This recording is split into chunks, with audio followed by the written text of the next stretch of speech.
नाज़रीन 20 निकाती एक फार्मूला दिया गया अमेरिकी सदर डोनाल्ड ट्रंप की जानिब से और बड़ी पेशरफ्त उन्होंने करार दिया गजा में अमन के हवाले से। लेकिन अब सूरत हाल कुछ इस तरह से कि उसके बाद ग्लोबल फ्लोटेला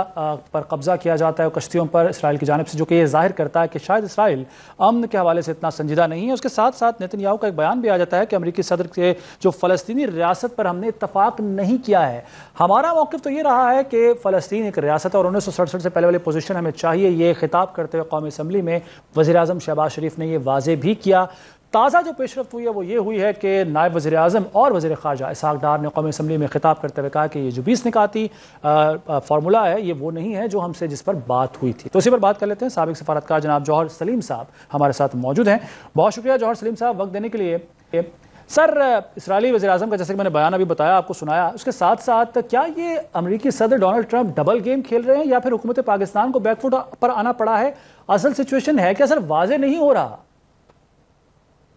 देखिए, जब ये प्लान जब उन्होंने शेयर की थी इसकी जो है ना जजियात 8 जो हैं मुसलमान मुल्कों के सरबराहान से और या अहम तरीन मुसलमान ममालिक हैं दुनिया में, तो उसमें मेरे तो अभी डिटेल्स तो बाहर नहीं आई। जाहिर है कि में से 2-3 मुल्कों के सरबराहों ने कहा है कि ये वो फार्मूला नहीं है, वो मुख्तलिफ था। तो उसमें उन्होंने अभी उसकी तौजीह पूरी तरह से नहीं की, लेकिन जो जाहिर है वो ये है कि एक नुक्ता है उसमें, जो नुक्ता नंबर 16 है कि ये एक उस पर रेफरेंस है थोड़ा सा कि जी वो फलां चीजें हो जाएं तो फिर हम देखेंगे, हम रिकग्नाइज करते हैं आपका राइट एक जो है ना अलग रियासत की,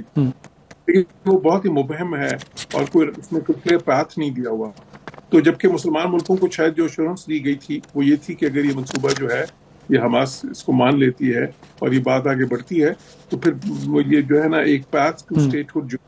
टू स्टेट सोल्यूशन के लिहाज से जो ऑस्लो अकॉर्ड्स में जो सारा कुछ तय हुआ है उसके बाद से, तो उस तरफ जो है ना फिर प्रोसीड करेंगे। लेकिन बाद में जो मुआहदा आया है सामने तो उसमें तो कोई क्लियर पाथ नहीं है। तो मेरे ख्याल सबसे बड़ा फर्क ये है सर, और क्योंकि देखें अगर हमास के पॉइंट ऑफ व्यू से देखें, और इसमें ये बात अहम है कि ये जो मंसूबा है, जो ये 20 पॉइंट्स का जो प्लान उन्होंने दिया है, इस पे एग्री तो हमास ने करना है ना, मुसलमान मुल्कों ने एग्री नहीं करना इससे। ये हमास के लिए, इजराइल और हमास के दरमियान ये मुआहदा, और अगर वो मानते हैं हमास वाले तो फिर लेकिन जौहर साहब, इसमें असल स्टेक होल्डर्स कहाँ जाएंगे फिर? असल मसला तो फलस्तीनियों का है, उनके बच्चे मारे जा रहे हैं, कब्रिस्तान वो बच्चों का वहां पे बन रहा है, उनको इमदाद नहीं पहुंच रही है। तो ऐसा लग रहा है जैसे ये मामला सिर्फ हमास को जो है वो डीवेपनाइज करने का है या हमास को खत्म करने का है, फलस्तीनियों का तो कहीं नामो निशान भी नहीं है सर। देखिए, उसमें ये चीज तो है कि एक हमास के लिए तो खैर ये टर्म्स ऑफ सरेंडर है ना, बेसिकली हथियार डालने की बात है सीधी। तो वो अगर, लेकिन ये साथ ही है कि अगर वो हथियार डाल देते हैं तो उस सूरत में फिर वो जो 22 लाख इस वक्त लोग हैं वहां पे महसूर हैं, जो जिंदगी और मौत के बीच में है इस वक्त, जहाँ वहां पे जो सिचुएशन है पूरी दुनिया के सामने है,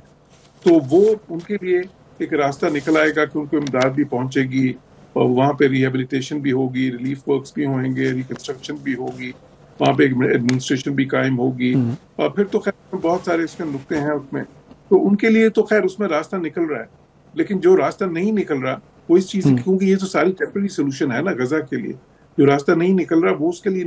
वो फलस्तीनी रियासत के क्याम का रास्ता नहीं निकल रहा इसमें से क्लियरली, जो एक वाज़ेह अंदाज में, और मसला उस पे है। बाकी जो लोग हैं जो वहां पे जो 22 लाख महसूर हैं,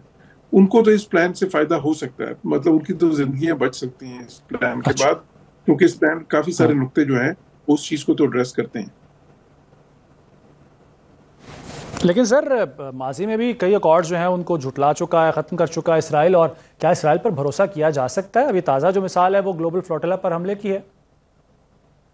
देखिए, ग्लोबल फ्लोटिला जो है, ये समूद फ्लोटिला जो है, उसमें तो किसी को कोई शक नहीं था, मेरे ख्याल है कम से कम मुझे तो कोई शक नहीं था कि इसराइल उसके साथ क्या करेगा। पास्ट में भी ऐसा हुआ है, फ्रीडम फ्लोटिला एक जमाने में लॉन्च हुआ था, तो उसके साथ भी बिल्कुल यही हुआ था कि जैसे ही वो उनके नजदीक पहुंचा था वहां पे वो अरेस्ट करके तो बाद में डिपोर्ट किया था। तो वो ये इस बार भी इसमें कोई शक नहीं था, क्योंकि ये ब्लॉकेट जो है, ये क्या है ब्लॉकेट?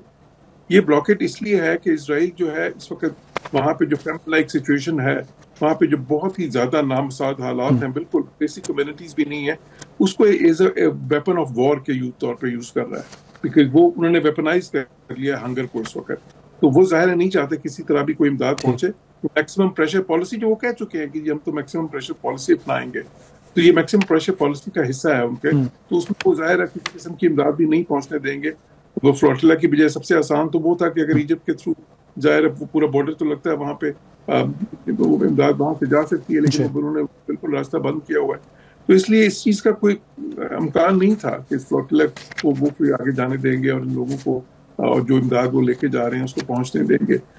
लेकिन साथ ही साथ ये कि देखें ये पूरी दुनिया की आवाज इस वक्त देखें इस पे बहुत ही ज्यादा जो है ना वाज़ेह है,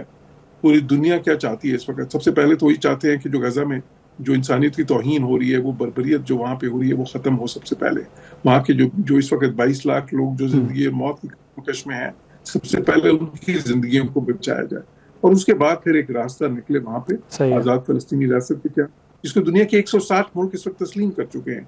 तो अब इसराइल जो है, इसराइल की दाखिली सियासत बिल्कुल मुख्तलिफ है इस चीज से, जो है वो उनकी दाखिली सियासत जो सी है वो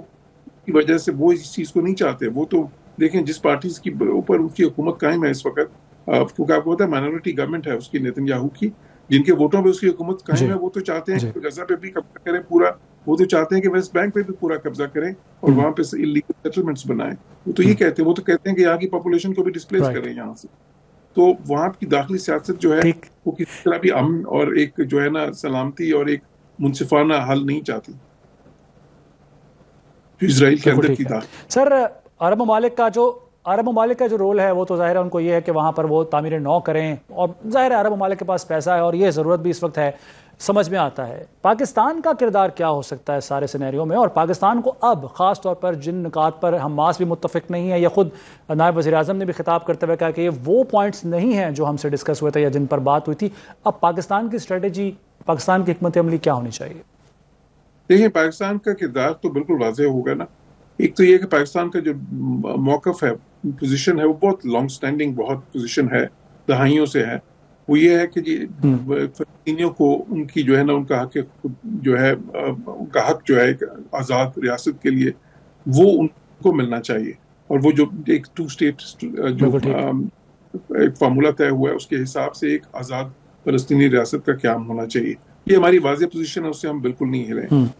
दूसरी चीज़ ये है कि पाकिस्तान का किरदार इसमें ये था कि अगर बात पीस कीपिंग तक जाती, कि अगर ये होता तो उसमें कहा गया था कि काफ़ी मुल्कों की फिर फौजें वहाँ पे आएंगी और पीस कीपिंग ट्रूप्स की जहाँ तक बात है तो आपको पता है कि अरब मुल्कों में तो कोई उसका इतना एक्सपीरियंस नहीं है। पाकिस्तान वो वाहिद मुल्क है इन सारे मुल्कों में जिसका बहुत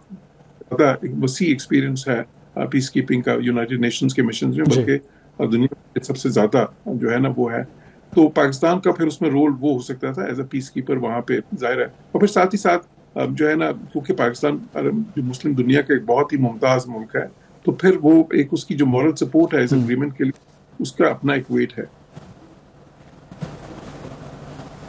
सर बड़े इफ्स एंड बट्स हैं इस सारी सूरत हाल में, सारे सिचुएशन में। अब चूँकि अल्टीमेटम दिया है हमास को, लेकिन अगर हमास